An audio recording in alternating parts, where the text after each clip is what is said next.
നമസ്കാരം കൂട്ടുകാരെ. കഥ കേൾക്കാൻ എല്ലാവരും തയ്യാറാണോ? എന്നാൽ പറയട്ടെ. അതിനു മുമ്പ് കഥ കേൾക്കാൻ ആദ്യമായിട്ടെത്തിയ കൂട്ടുകാരോടായി പറയട്ടെ, ഇത് കുട്ടിപ്പുരാണം. പുരാണത്തിലെ കുട്ടി കുട്ടി കഥകൾ പറയുന്ന കുട്ടിപ്പുരാണം. കേട്ടു നോക്കൂ.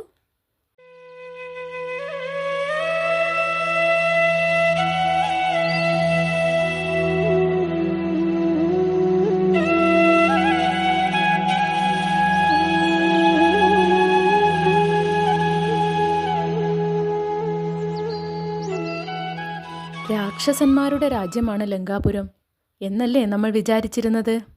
എന്നാൽ യഥാർത്ഥത്തിൽ അത് ആർക്കു വേണ്ടി ഉണ്ടാക്കിയതായിരുന്നു എന്നറിയാമോ? ആരുണ്ടാക്കിയതാണെന്നറിയാമോ?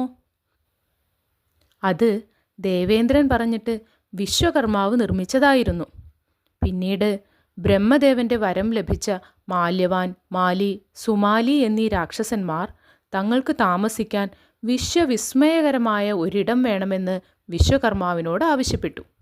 അദ്ദേഹം അവരോട് ലങ്കാപുരത്തിൽ പോയി താമസിച്ചോളാൻ പറഞ്ഞു. ലങ്കയുടെ പ്രത്യേകതകൾ എന്തൊക്കെയാണെന്നോ? തെക്ക് സമുദ്രത്തിൽ ത്രികൂടപർവ്വതത്തിന് മുകളിലാണ് ലങ്കാപുരം നിൽക്കുന്നത്. സ്വർണ്ണമയമായ ലങ്കാപുരം, സർവ്വലോകത്തിനും അത്ഭുതമായ ലങ്കാപുരം. അങ്ങനെ ലങ്കാപുരം ആ 3 രാക്ഷസരുടെ കൈകളിലെത്തി. ബ്രഹ്മാവിൽ നിന്ന് വരം നേടി മഹാ അഹങ്കാരികളായിത്തീർന്ന അവർ സകലരെയും ഉപദ്രവിക്കാൻ തുടങ്ങി. അവരുടെ ഉപദ്രവം സഹിക്കവയ്യാതെ ദേവന്മാരും മഹർഷിമാരും എല്ലാവരും കൈലാസത്തിൽ ചെന്ന് മഹാദേവനോട് കാര്യങ്ങൾ പറഞ്ഞു. അപ്പോൾ പരമശിവൻ പറഞ്ഞു, എനിക്കവരെ കൊല്ലാൻ കഴിയില്ല, നിങ്ങൾ മഹാവിഷ്ണുവിനോട് കാര്യങ്ങൾ പറയൂ എന്ന്. അതെന്താ മഹാദേവൻ അവരെ കൊല്ലാൻ കഴിയാത്തത്? അവർ പരമശിവനേക്കാൾ ശക്തരാണോ? അല്ല, മഹാദേവന്റെ ഭൃത്യനായ ഭക്തനായ സുകേശന്റെ മക്കളായിരുന്നു ആ 3 രാക്ഷസർ.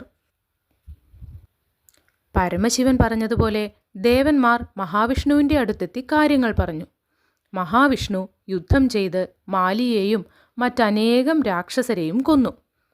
അവശേഷിച്ച രാക്ഷസരെല്ലാവരും പാതാളത്തിൽ പോയൊളിച്ചു. അങ്ങനെ ലങ്കാപുരത്തിൽ വീണ്ടും ആരും താമസമില്ലാതായി. അങ്ങനെയിരിക്കെ രാവണന്റെ ചേട്ടനായ വൈശ്രവണൻ അഥവാ കുബേരൻ ബ്രഹ്മാവിനെ തപസ് ചെയ്ത് പ്രീതിപ്പെടുത്തി. ബ്രഹ്മദേവൻ കുബേരന് ചോദിച്ച വരവും പുഷ്പക വിമാനവും കൊടുത്തു. തിരിച്ചെത്തിയ വൈശ്രവണൻ അച്ഛനായ വിശ്രവസിനോട് തനിക്ക് താമസിക്കാൻ ഒരു സ്ഥലം പറഞ്ഞു തരണമെന്ന് അപേക്ഷിച്ചു. വിശ്വകർമാവ് നിർമ്മിച്ച ലങ്കാപുരത്ത് വസിച്ചുകൊള്ളാൻ വിശ്രവസ് മകനോട് പറഞ്ഞു. അങ്ങനെ വൈശ്രവണൻ ലങ്കാപുരത്തിൽ താമസമായി. പിന്നെ ലങ്ക എങ്ങനെ രാവണന്റെ കൈകളിലെത്തി? അത് മറ്റൊരു കഥയിൽ പറയാം.